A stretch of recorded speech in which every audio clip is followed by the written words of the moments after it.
शत्रु जति पैताला धुलो होस् अर्को साल चाहिँ केक अलि ठुलो हे बजार गर किन्न नि भ्याइन नरिसाउ है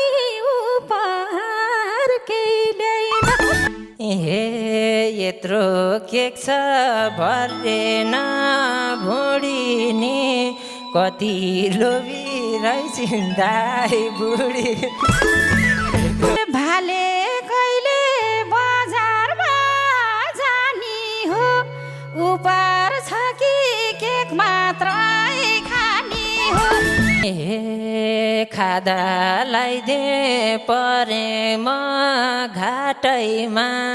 कपले हिँड्थे कुचेछ बाटै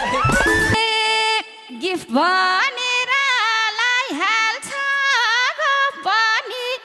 आफ्नै मुख झै कुचेछ पनि हे भाउजू चाहिँले ल्याएको केक देखेर म आफैले कुचे हो टेकेर हे बुहारीले जातै फाल्यो मैले दिएको 5,000 कहाँल्यो हे सत्य भन्देऊ अप्ठ्यारो पारे यार भोरुङ जत्रो केक ल्याएर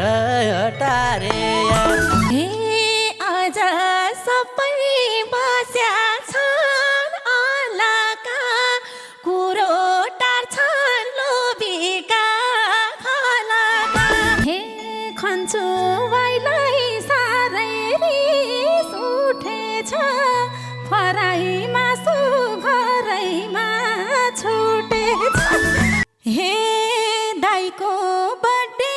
सबैको माझ भयो रित्तै आयो केक खान लाज भयो दाइ गिफ्ट हेराम त के लिएर आएको हो आधा छ त के कसले खाएको हो हे कस्तो सल्लाह गर्नलाई भ्यारै छन् खानी होइन हेर्ने केक ल्याएरै छन् साथीहरूलाई ज्यान दिएछु भर दिएछु के खान्छौ होटल बुक गरिदिएछु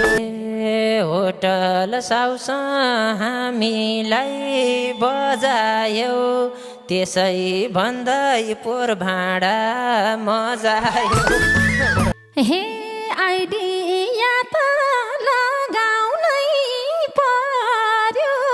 सबै रित्तै आएर मन मर्यो कस्तो बर्थडे भोकै घर फर्काउँछन् उमेर सोद्धा रिसाउँछन् थर्काउँछन् यसो हेर्दा अल्ला रे केटो छ दाइ दाइ भन्छ म भन्दा जेठो छ पोहोर बर्थडेमा दिएन के मैले यसपालि नि 1,000 दिए मैले 50 को त खाता नै लिए म जेसुकै हो 100 रुपियाँ दिए म यो बर्थडे त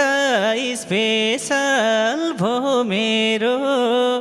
बर्थडेको गिफ्ट श्रीमती हो मेरो यो उपहार टुट्दैन फुट्दैन साथमै हुन्छु